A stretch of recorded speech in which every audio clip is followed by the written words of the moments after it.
Welcome once again. As we prepare for the upcoming season of Lent, my mind went toward some of the habits that we have, some of which we try to keep and some which we try to break. Many times in our lives, we try to overcome, we have some kind of goal or try to overcome some bad habit that we have. And so we go on diets. We try to cut back our consumption of alcohol. We want to exercise more. We want to set aside a regular time for prayer.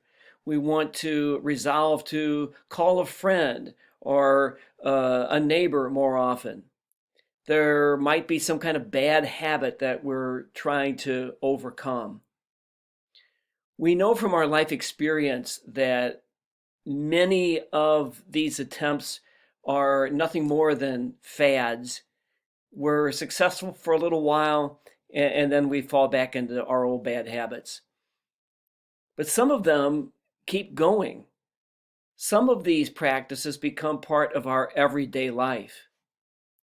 And so as we think about what we are resolving to do to better ourselves, to purify ourselves, to bring ourselves closer to God, to each other, and to ourselves during this season of Lent, I would ask this question.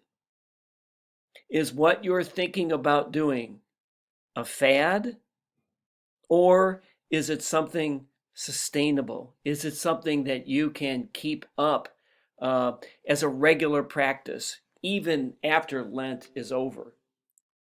Change is hard, as we know.